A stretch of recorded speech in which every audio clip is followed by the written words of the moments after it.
A broader conversation about online harassment continues to unfold following online accusations of unwanted messages online from Manitoba's top Indigenous leader. For more on what to do if it happens to you, we're joined now in studio by Jerra Fraser, a public education facilitator in the Sexual Assault Crisis Program at Klinic in Winnipeg, and via Skype, Deanna J LeDoux, a grief and recovery therapist and mental health therapist. She's the CEO of her own company, Women Building Bridges. Thanks to you both for taking some time. Jerra, maybe if we could start with you, and just how prevalent is this type of harassment?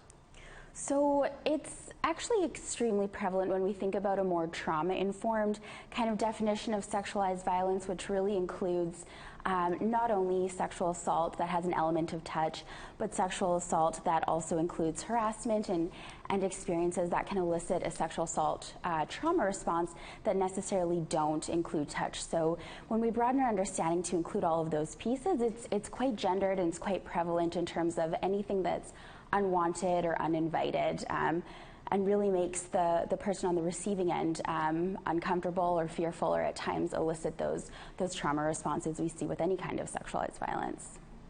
Deanna, is online harassment something that you hear a lot of?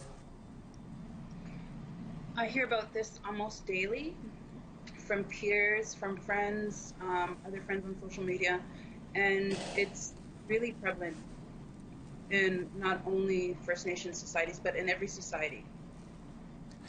Deanna, what type of counseling do you offer, and what's out there for people that are seeking counseling?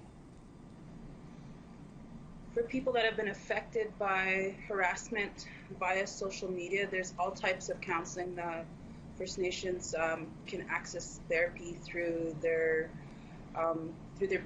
bands if they are on a First Nation, or if they go into the city, there's a lot of offices that they can go to access counseling there as well. And here in Winnipeg at Klinic, where you work, what type of counseling do you offer there? So at Klinic, we have a few options.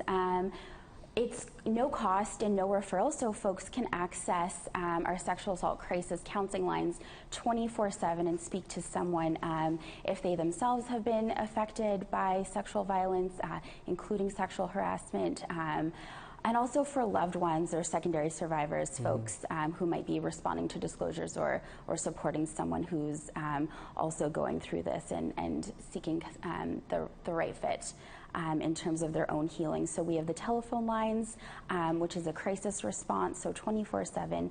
We also have in-person counseling options, again for secondary survivors and survivors. But we're not the only resource in the city. Ganniganichak, Heart Medicine Lodge, Sage House, other agencies within the city are able to respond to sexualized violence in different ways. So survivors have lots of choices. Jerra, are there some steps or first steps someone should take when being harassed online? So really, I would just encourage folks to kind of listen to what their experience is and what they might need next. It's really normal to kind of internalize our victim blaming culture, which might mean minimizing the experience, taking in messages around, well, there wasn't touch, so why is it impacting me in this way so significantly? So just really letting yourself have the space to listen to what you need and respond in a way that feels like the right fit for the individual. So knowing that this was an experience that took away a sense of choice, power, and control, we want to do everything we can to give back a sense of choice, power, and control, including what survivors might like to do next, and knowing that that's really their choice, and we need to honor that. Deanna, any steps for yourself that you feel we didn't touch on that people should take when being harassed online? The first thing that you can do is to confront the person directly, and this more than likely will stop it. But if it doesn't, you need to keep track of the messages. You need to ask your carrier to keep the messages for you, take screenshots, and again, if it continues, to go to the police or to the RCMP, because any type of inboxing repeatedly that's unsolicited is considered harassment. Deanna, what type of support is out there? Do you have any advice for those that, speak out and then face an onslaught of backlash online or elsewhere? A lot of times, the perpetrators of these inboxes or of the harassment will villainize the victims in an attempt to make themselves look innocent. What I would do is to continue seeking support, not only from your peers, but and also to expose them. One of the ladies that posted online yesterday, she said, should I expose this individual that was harassing her online? Yes, expose them. Expose them, let other people know that this is their character, and eventually they'll have to stop harassing women. But mind you, it's not only men that harass. I've had male clients who have come to me being harassed by females. So this is not just a man perpetrating women, this is women perpetrating men. Right. Jerra, for yourself, any advice to those out there that are facing backlash for speaking out?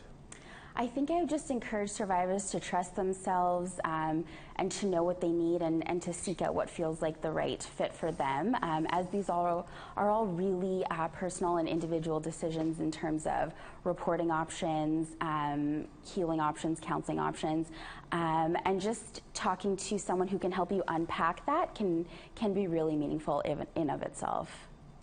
Deanna, Jerra, we'll have to leave it there. Big thanks to you both for taking some time for us. Thanks for having us.